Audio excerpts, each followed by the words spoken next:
त्यांच्याकडे दाखल केलेला आहे आणि काँग्रेस पक्ष पूर्ण ताकदीने राज्यामध्ये निवडणुका लढवत आहे.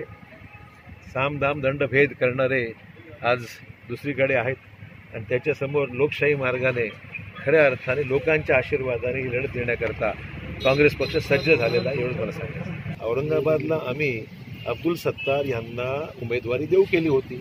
आमच्या उमेदवाराने सुद्धा जाऊन त्यांना सांगितलं की तुमची इच्छा असेल तर आम्ही माघार घेतो, इथपर्यंत झालं.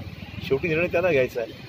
आपण अखंड महाराष्ट्र फिरताय, लोकांच्या काय भावना आहे, कशा पद्धतीचे लोक असे आहे की आजचं जे वातावरण राज्यामध्ये आणि देशामध्ये आहे, विद्यमान भाजप सेना सरकारच्या विरोधामध्ये एकंदरीत परिस्थिती आहे.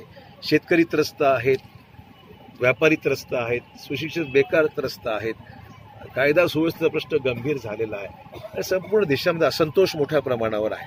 तो व्यक्त करण्याकरता मतपेटी हे एक माध्यम आहे. त्यातून आपण पाहाल की जो उद्रेक आज लोकांच्या मध्ये निर्माण झालेला आहे ते व्यक्त करण्यासाठी निश्चितच तुम्ही पाहाल की परिवर्तन देशामध्ये घडल्याशिवाय राहणार नाही.